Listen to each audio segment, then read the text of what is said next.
Vemos nosotros, ¿se acuerdan que hicimos del mínimo que no estaba con bandera? Ese vamos a usar. Vamos a copiar el algoritmo.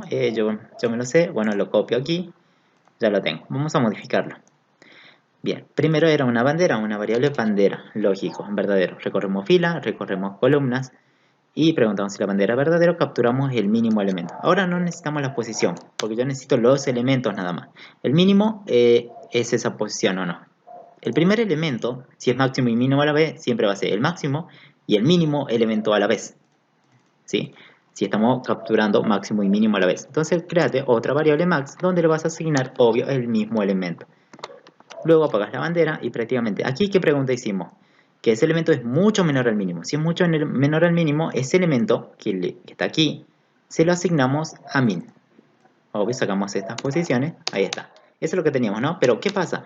¿Qué pasa si no se cumple eso? Si no se cumple, nos falta hacer una pregunta. ¿Qué pasa si ese elemento que estamos analizando, o sea, el M y J, un elemento de la matriz, ¿qué pasa? Yo pregunté que era mucho menor al mínimo. Ahora también la otra posibilidad que puede surgir es que sea mucho mayor al máximo. Por eso mayor a max, a la variable max. Si esto se cumple, ¿a quién tengo que cambiar? A la variable max, ¿que no? Entonces a max, ¿yo qué le voy a asignar? Fíjense, prácticamente estoy copiando esto, digo. ¿Sí? Aquí. A max le asigno el elemento que le ganó. O sea, si este elemento le ganó, ese elemento es el que viene y se guarda en max. Lo mismo con el mínimo. Si el mínimo, este elemento es mucho menor al mínimo, el mínimo cambia de valor y ese elemento se viene al mínimo. Si el elemento es mucho mayor al máximo, se cambia el máximo. ¿Vieron? Y así van a ir cambiando. Esto es lo único que se agrega, sí, sí, no. Preguntando los dos, para mínimo y máximo a la vez. A la primera tienen que capturar los dos elementos. De esa forma, entonces en la variable max y min tendrán prácticamente, acá decía mínimo es la variable min. Y bien, vamos a mostrar la variable min. En max, el máximo, ¿quién es? La variable max, ¿que no? Ahí está, han mostrado prácticamente el máximo y mínimo. ¿O no? Este muestra el máximo y mínimo, pero vos qué te pedían, solamente el de la diagonal principal. Epa, pero ¿cómo hacemos eso entonces? ¿Cómo hago el máximo y mínimo que sea solamente de la diagonal principal? ¿Cómo lo hacemos? A ver, fíjense, aquí el primer elemento que siempre analizan pertenece a la diagonal principal o no, ¿sí? A esta diagonal. Entonces el primer elemento obvio está bien capturado, luego apaga la bandera y obvio ya no vuelve a entrar por ahí. Sí, porque la bandera ya va a estar apagada. Va a venir y directamente por esta parte del sino. Aquí es donde tenemos que, esto lo tenemos que encerrar, condicionar. Antes de hacer eso vamos a condicionarlo. Vamos a preguntar si los índices son iguales, ¿sí? Para hacer esas comparaciones. Si no, lo vamos a hacer al vicio, digamos. Si esos índices son iguales, quiere decir que es un elemento que pertenece a la diagonal principal. Entonces aquí recién ponemos nuestro código para que haga las comparaciones con el máximo y mínimo. Bien, ahí está. Lo único que puse es esto. ¿Vieron? Si son iguales los índices, entonces yo recién puedo decir que ese elemento es menor al mínimo. Puedo compararlo, ¿viste? Y ahí recién se cambia la referencia. En caso que no sea este, viene por el máximo y cambia el máximo. Nada más. Esto es lo único que agregué para que sea elemento de la diagonal principal. En caso que nunca entre a este, obvio que el primero fue uno de los elementos, digamos, que fue el máximo o mínimo, de acuerdo a cómo está haciendo. Pero esta condición es la que tienen que agregar. Bien, entonces no se olviden de agregar eso para que sea un elemento de la diagonal principal. ¿Y qué variable utilizamos aquí? Bueno, la variable lógico. Lógico, la variable van. ¿Qué más? Entero, ¿quién es? Obvio, no se olviden. El i, el j. Estamos aquí, máximo y mínimo también porque guardan los elementos del máximo y del mínimo. Max y min. Bien, ¿qué más? Otra variable, no, estoy comprando los índices, nada más, estoy mostrando y ahí está. ¿Por qué lo hice en procedimiento? Porque me devuelve por lo menos dos valores, o sea, estoy mostrando dos valores. Entonces lo puedo hacer directamente en procedimiento, porque un procedimiento puede devolver uno o muchos valores, digamos. ¿Estamos bien? Listo, el máximo elemento de la diagonal. Ese sería el punto número 16. Obvio, acá hay que validar, ¿no? Que obvio que sea la matriz cuadrada. Y bueno, para eso vos acordate que era esta parte, ¿que no? Hay que validar que sea un elemento. O sea, si es prácticamente si f es igual a c, o sea la cantidad de fila es igual a la cantidad de columnas, recién llamo al procedimiento mostrar el máximo y mínimo. Y si no, le digo la matriz no es cuadrada. ¿Vieron? Ahí. Vamos para el otro ejercicio, el 17. A ver. Bien, determinar la suma de los valores que no pertenezcan a la diagonal principal. ¿Cómo sería eso? La suma de los valores que no pertenezcan a la diagonal. Obvio, ustedes tenían, imagínense que tienen su vector. Imagínense que tienen los elementos. A ver, aquí. Si vamos a cargar, si como ponemos este, vamos a cargarlo, pam. Cargamos cada elemento, ahí está. La suma de los elementos que no pertenezcan a la diagonal. ¿Cuál sería la suma de los elementos que no pertenezcan? ¿Qué tengo que sumar? ¿La diagonal o los que no pertenezcan? O sea, tengo que sumar el 11, el 8 y el 3, ¿o no? Y el 10, el 11 y el 10, ¿o no? Pero estos elementos no los tenés que sumar. ¿Estamos bien? Esa es la idea. Hay que usar, obvio, un acumulador porque hay que prácticamente acumular, ¿que no? O sea, lo que estoy diciendo aquí, obvio que necesitas una bolsita, ¿sí? No te olvides de una bolsita porque necesitas acumular los elementos que no pertenezcan a la diagonal. Entonces, como es una suma, prácticamente podemos llamar, bueno, en opción 17 directamente vamos a mostrar un mensaje, escribir la suma de la no diagonal es dos puntos y llamamos a una función que va a ser, lo vamos a decir, sumar no diagonal. ¿Sí? Para eso necesitas que mandarle la matriz, la cantidad de filas y la cantidad de columnas, porque él no sabe o no. Sumar no diagonal. Acuérdense que ustedes tenían uno que sumaba las diagonales, que no, que hace rato hicimos. Vamos a buscarlo y lo vamos a modificar eso un poco. Sumar diagonal, acá está, acá está. Era una función. Bien, esto le tenemos que mandar los mismos datos, así que es re parecido, digamos. Pero este es sumar no diagonal, lo vamos a poner, para que se distinga, que sea otro, no diagonal. ¿Vieron? A este voy a llamar no diagonal. Necesita la matriz, necesita la fila, la columna y va a devolver un valor entero porque va a ser la suma de los valores que no pertenezcan a la diagonal. Como la matriz tiene enteros, obvio que va a ser la suma, va a devolver un número entero. Bien, tengo una bolsita suma, pero acá sumaba solamente los que eran diagonal y e igual a j, que no. Bien, aquí vamos a copiar esto. Suma no diagonal tendría que ser aquí. Porque esta función, acuérdense que la estamos modificando. Ahí está, no diagonal, suma no diagonal. Acá lo vamos a pintar con el mismo color.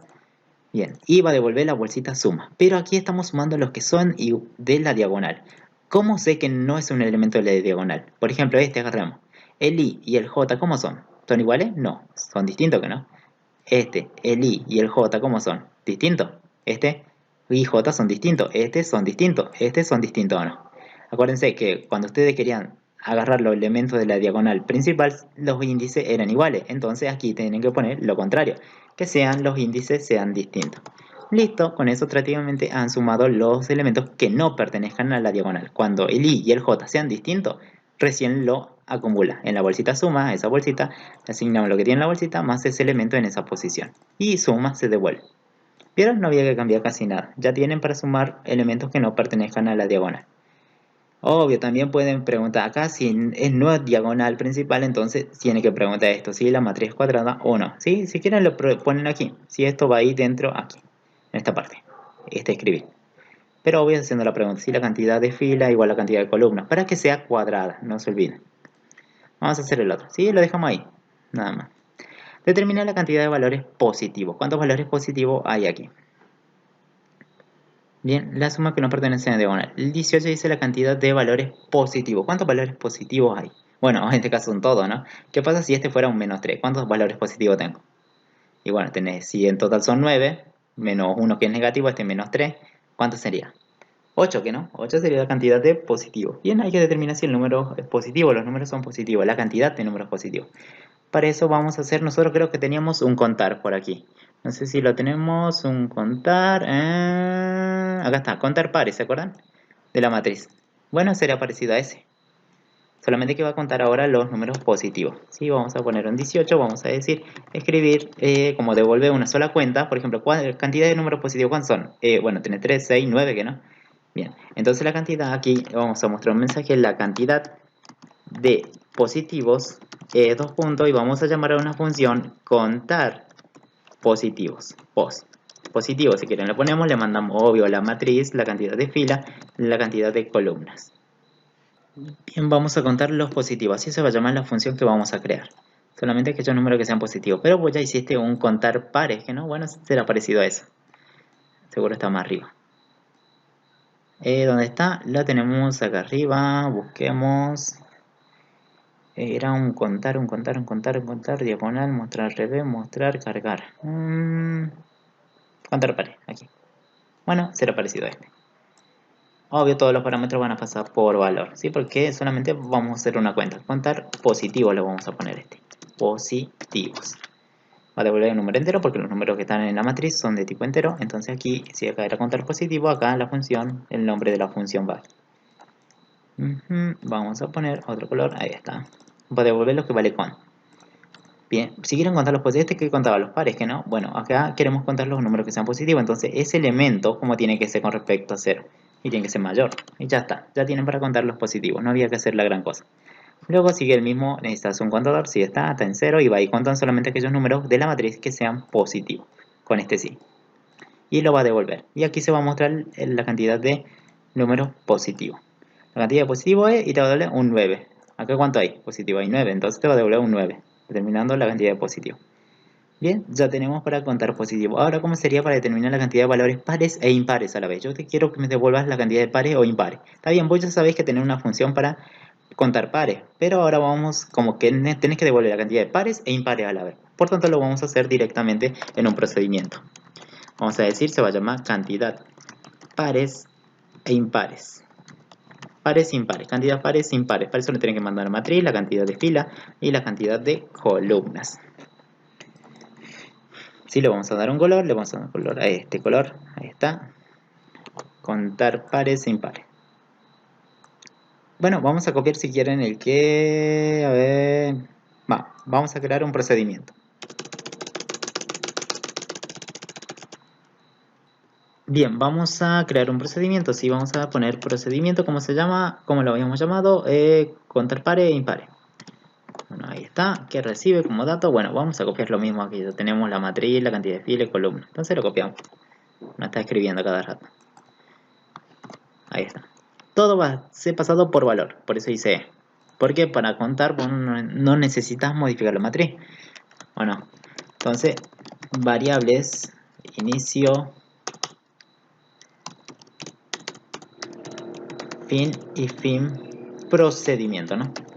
En este caso el procedimiento me tiene que devolver dos cosas, la cantidad de pares e impares a la vez. Pero yo sabía que había un contar, ¿se acuerdan? ¿Dónde está? Contar, ¿o no? Este era el algoritmo que contaba, no, los números pares. Entonces, lo voy a copiar aquí. Digo, bien, aquí está. Este contaba los números pares, que no, en este contador. Pero como tenemos que contar dos cosas, este contador lo voy a poner contador par. Y obvio acá, si cambiaste el nombre de la variable, obvio cambias donde decía con. Sí, aquí. Esto ya no tiene una salida como era una función, entonces lo borramos. Contar pares, esto cuenta si el número es par. Obvio, si es par, estás contando los pares, pero necesitas otro contador que va a ser para contar los impares. Con impar, le vas a asignar prácticamente un valor de 0. Si acá era par, para el otro camino, si vos abrís un sino, obvio que es impar el número. Si acá era par, acá es impar. Si acá es blanco, acá es negro, ¿no? Entonces para el otro lado vamos a incrementar el otro contador. Contador impar le asigno lo que tiene contador con impar. Más 1.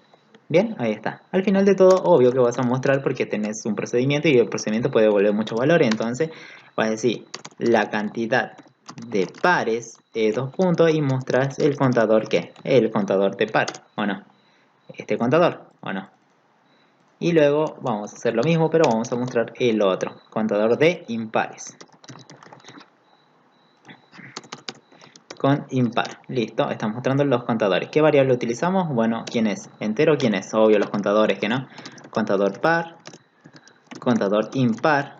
¿Qué más? La variable i y la variable j para recorrer la matriz, ¿que no?